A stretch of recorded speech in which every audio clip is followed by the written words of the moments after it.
As the final embers of Chapter 18 fade, a whisper of hope stirs in the heart of Orchard Knob. The shadows still linger, the weight of recent challenges casting a long shadow, but a quiet dawn breaks through the clouds, offering a glimmer of solace and the promise of a new chapter. In this transformative episode of Little Women, Jo seeks refuge in the solace of writing, her literary flame rekindled by the embers of resilience and determination. Meg finds unexpected strength in a difficult choice, embracing her own voice and paving a path towards newfound independence. Beth's spirit, though still fragile, flickers with a renewed spark of vitality, the power of music and familial love her guiding light. Amy's journey of self-discovery takes an unexpected turn, leading her to confront her own flaws and seek forgiveness, both within and without. Witness the resilience of the human spirit as the March sisters emerge from the darkness, each carrying the scars of their struggles, but united by their unwavering love and the promise of a future filled with possibilities. Download a free audiobook gift. Enhance your Little Women experience by downloading a free audiobook of the novel from Obsidian River. Immerse yourself in Louisa May Alcott's timeless tale, narrated by talented performers, and relive the heartwarming journey of the March sisters. Claim your free audiobook here, obsidianriver.com/gift. Together, let us embrace the dawn breaking over Orchard Knob and witness the transformative power of hope, resilience, and sisterhood. 19. Amy's Will. While these things were happening at home, Amy was having hard times at Aunt March's. She felt her exile deeply and, for the first time in her life, realized how much she was beloved and petted at home. Aunt March never petted anyone. She did not approve of it, but she meant to be kind, for the well-behaved little girl pleased her very much, and Aunt March had a soft place in her old heart for her nephew's children, though she didn't think proper to confess it. She really did her best to make Amy happy, but dear me, what mistakes she made. Some old people keep young at heart in spite of wrinkles and gray hairs, can sympathize with children's little cares and joys, make them feel at home, and can hide wise lessons under pleasant plays, giving and receiving friendship in the sweetest way. But Aunt March had not this gift, and she worried Amy very much with her rules and orders, her prim ways, and long prosy talks. Finding the child more docile and amiable than her sister, the old lady felt it her duty to try and counteract, as far as possible, the bad effects of home freedom and indulgence. So she took Amy in hand and taught her as she herself had been taught 60 years ago, a process which carried dismay to Amy's soul and made her feel like a fly in the web of a very strict spider. She had to wash the cups every morning and polish up the old-fashioned spoons, the fat silver teapot, and the glasses, till they shone. Then she must dust the room, and what a trying job that was. Not a speck escaped Aunt March's eye, and all the furniture had claw legs and much carving, which was never dusted to suit. Then Polly must be fed, the lapdog combed, and a dozen trips upstairs and down to get things or deliver orders, for the old lady was very lame and seldom left her big chair. After these tiresome labors, she must do her lessons, which was a daily trial of every virtue she possessed. Then she was allowed 1 hour for exercise or play, and didn't she enjoy it? Laurie came every day and wheedled Aunt March till Amy was allowed to go out with him when they walked and rode and had capital times. After dinner, she had to read aloud and sit still while the old lady slept, which she usually did for an hour as she dropped off over the first page. Then patchwork or towels appeared, and Amy sewed with outward meekness and inward rebellion till dusk, when she was allowed to amuse herself as she liked till tea time. The evenings were the worst of all, for Aunt March fell to telling long stories about her youth, which were so unutterably dull that Amy was always ready to go to bed, intending to cry over her hard fate, but usually going to sleep before she had squeezed out more than a tear or two. If it had not been for Laurie and old Esther, the maid, she felt that she never could have got through that dreadful time. The parrot alone was enough to drive her distracted, for he soon felt that she did not admire him, and revenged himself by being as mischievous as possible. He pulled her hair whenever she came near him, upset his bread and milk to plague her when she had newly cleaned his cage, made Mop bark by pecking at him while Madame dozed, called her names before company, and behaved in all respects like a reprehensible old bird. Then she could not endure the dog, a fat, cross beast who snarled and yelped at her when she made his toilet, and who lay on his back with all his legs in the air and a most idiotic expression of countenance when he wanted something to eat, which was about a dozen times a day. The cook was bad-tempered, the old coachman deaf, and Esther the only one who ever took any notice of the young lady. Esther was a Frenchwoman who had lived with Madame, as she called her mistress, for many years, and who rather tyrannized over the old lady, who could not get along without her.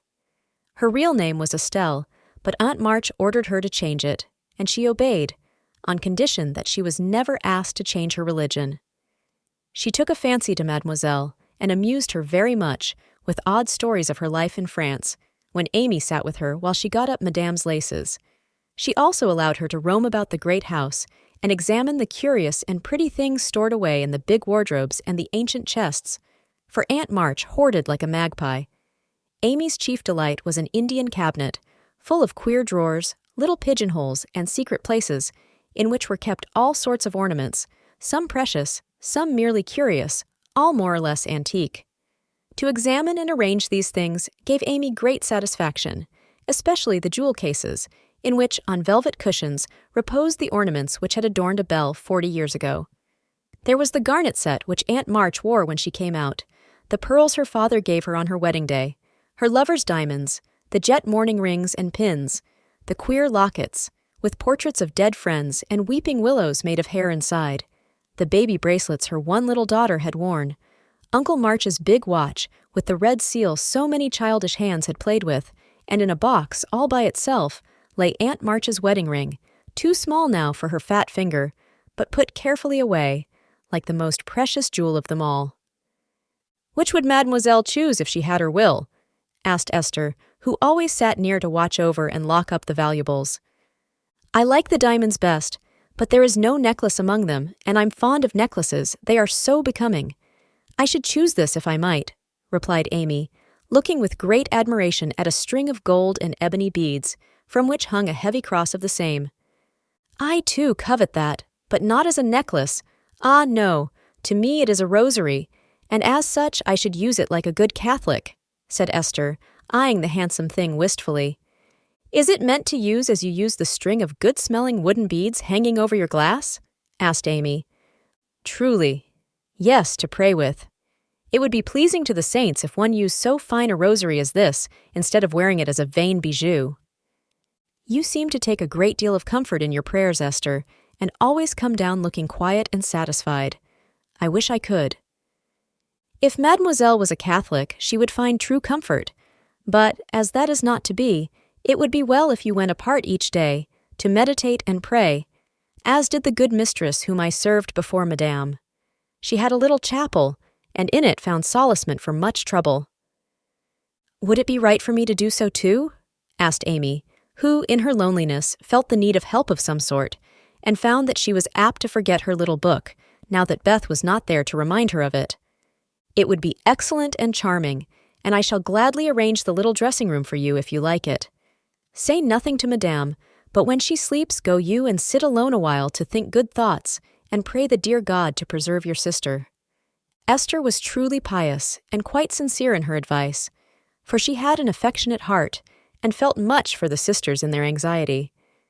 Amy liked the idea, and gave her leave to arrange the light closet next her room, hoping it would do her good. "I wish I knew where all these pretty things would go when Aunt March dies," she said, as she slowly replaced the shining rosary and shut the jewel cases one by one. "To you and your sisters, I know it. Madame confides in me. I witnessed her will, and it is to be so," whispered Esther, smiling. "How nice, but I wish she'd let us have them now. Procrastination is not agreeable," observed Amy, taking a last look at the diamonds. "It is too soon yet for the young ladies to wear these things. The first one who is affianced will have the pearls. Madame has said it. And I have a fancy that the little turquoise ring will be given to you when you go, for Madame approves your good behavior and charming manners." "Do you think so? Oh, I'll be a lamb if I can only have that lovely ring. It's ever so much prettier than Kitty Bryant's. I do like Aunt March, after all." and Amy tried on the blue ring with a delighted face and a firm resolve to earn it. From that day, she was a model of obedience, and the old lady complacently admired the success of her training. Esther fitted up the closet with a little table, placed a footstool before it, and over it a picture taken from one of the shut-up rooms. She thought it was of no great value, but, being appropriate, she borrowed it, well knowing that Madame would never know it, nor care if she did. It was, however, a very valuable copy of one of the famous pictures of the world, and Amy's beauty-loving eyes were never tired of looking up at the sweet face of the Divine Mother, while tender thoughts of her own were busy at her heart.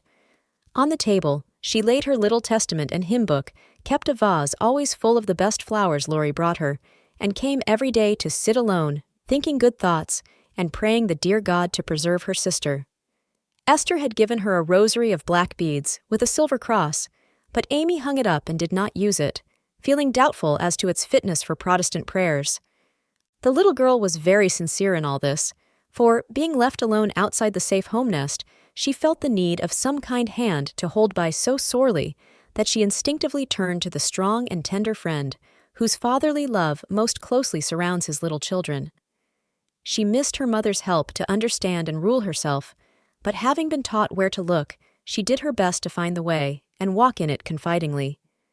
But Amy was a young pilgrim, and just now her burden seemed very heavy. She tried to forget herself, to keep cheerful, and be satisfied with doing right, though no one saw or praised her for it. In her first effort at being very, very good, she decided to make her will, as Aunt March had done, so that if she did fall ill and die, her possessions might be justly and generously divided. It cost her a pang even to think of giving up the little treasures, which in her eyes were as precious as the old lady's jewels. During one of her play hours, she wrote out the important document as well as she could, with some help from Esther as to certain legal terms, and, when the good-natured Frenchwoman had signed her name, Amy felt relieved, and laid it by to show Laurie, whom she wanted as a second witness. As it was a rainy day, she went upstairs to amuse herself in one of the large chambers, and took Polly with her for company. In this room, there was a wardrobe full of old-fashioned costumes with which Esther allowed her to play, and it was her favorite amusement to array herself in the faded brocades and parade up and down before the long mirror, making stately courtesies and sweeping her train about with a rustle which delighted her ears.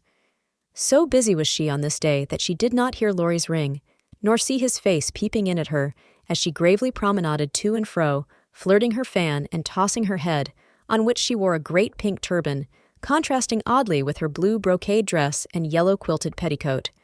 She was obliged to walk carefully, for she had on high-heeled shoes, and, as Laurie told Joe afterward, it was a comical sight to see her mince along in her gay suit, with Polly sidling and bridling just behind her, imitating her as well as he could, and occasionally stopping to laugh or exclaim, "Ain't we fine? Get along, you fright! Hold your tongue! Kiss me, dear! Ha, ha!" Having with difficulty restrained an explosion of merriment, lest it should offend Her Majesty, Laurie tapped and was graciously received. "Sit down and rest while I put these things away. Then I want to consult you about a very serious matter," said Amy, when she had shown her splendor and driven Polly into a corner. "That bird is the trial of my life," she continued, removing the pink mountain from her head, while Laurie seated himself astride of a chair. "Yesterday, when Aunt was asleep, and I was trying to be as still as a mouse, Polly began to squall and flap about in his cage, so I went to let him out and found a big spider there. I poked it out, and it ran under the bookcase. Polly marched straight after it, stooped down and peeped under the bookcase, saying, in his funny way, with a cock of his eye, 'Come out and take a walk, my dear.' I couldn't help laughing, which made Pole swear, and Aunt woke up and scolded us both." "Did the spider accept the old fellow's invitation?" asked Laurie, yawning. "Yes, out it came, and away ran Polly, frightened to death, and scrambled up on Aunt's chair, calling out, 'Catch her! Catch her! Catch her!' as I chased the spider. 'That's a lie!' 'Oh, lor!' cried the parrot, pecking at Laurie's toes. 'I'd wring your neck if you were mine, you old torment!' cried Laurie, shaking his fist at the bird, who put his head on one side and gravely croaked, 'Alleluia! Bless your buttons, dear!' 'Now I'm ready,' said Amy, shutting the wardrobe and taking a paper out of her pocket. 'I want you to read that, please, and tell me if it is legal and right. I felt that I ought to do it, for life is uncertain, and I don't want any ill feeling over my tomb.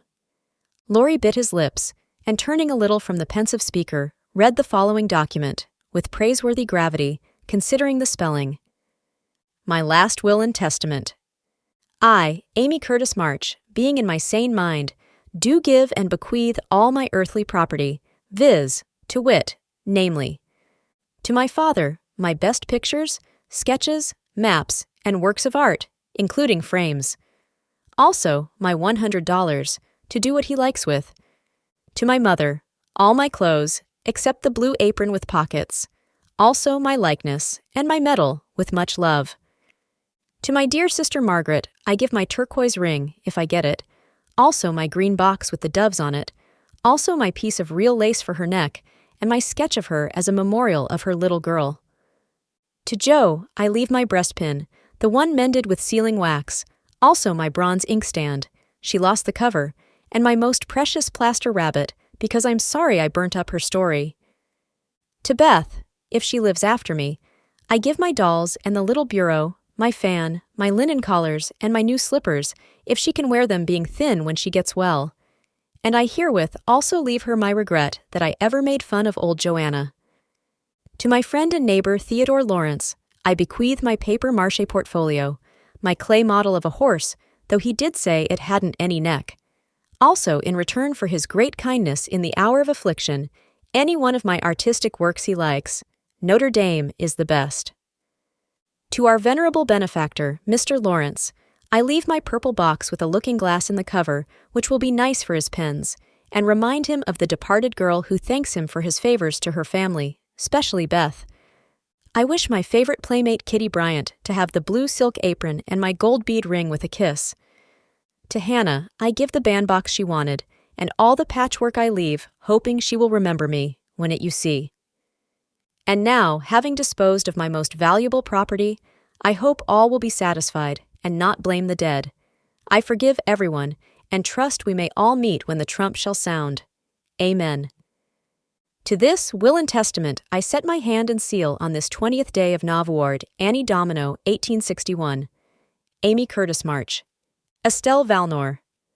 Witnesses: Theodore Lawrence. The last name was written in pencil, and Amy explained that he was to rewrite it in ink and seal it up for her properly. What put it into your head? Did anyone tell you about Beth's giving away her things? Asked Lori soberly, as Amy laid a bit of red tape, with sealing wax, a taper, and a standish before him. She explained, and then asked anxiously, What about Beth? I'm sorry I spoke, but as I did, I'll tell you. She felt so ill one day that she told Joe she wanted to give her piano to Meg, her cats to you, and the poor old doll to Joe, who would love it for her sake. She was sorry she had so little to give, and left locks of hair to the rest of us, and her best love to Grandpa. She never thought of a will. Lori was signing and sealing as he spoke, and did not look up till a great tear dropped on the paper. Amy's face was full of trouble, but she only said, Don't people put sort of postscripts to their wills sometimes? Yes, codicils, they call them. Put one in mine, then, that I wish all my curls cut off and given round to my friends.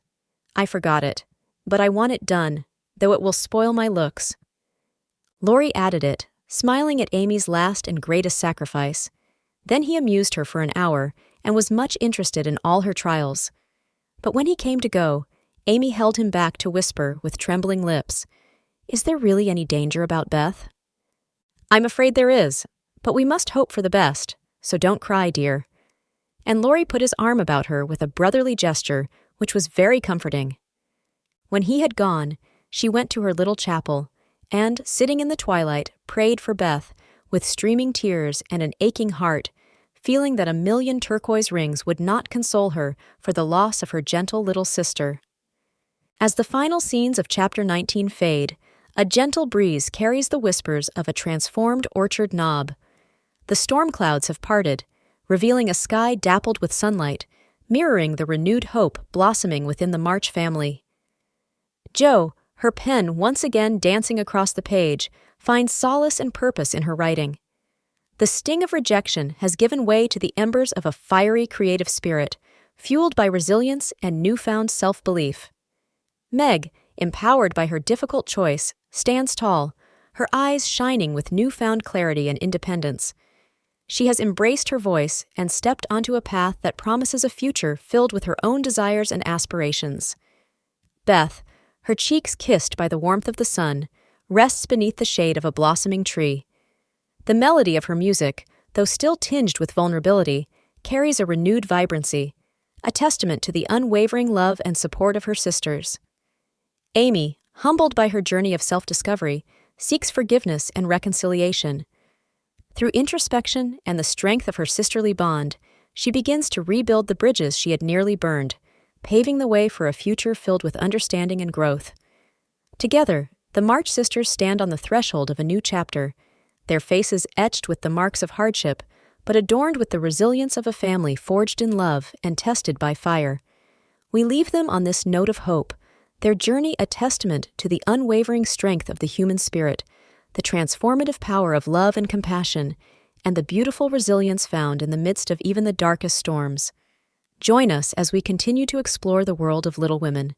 Subscribe to our channel and turn on notifications to be the first to witness the next chapter unfold. Together, let us celebrate the enduring lessons found within these timeless pages.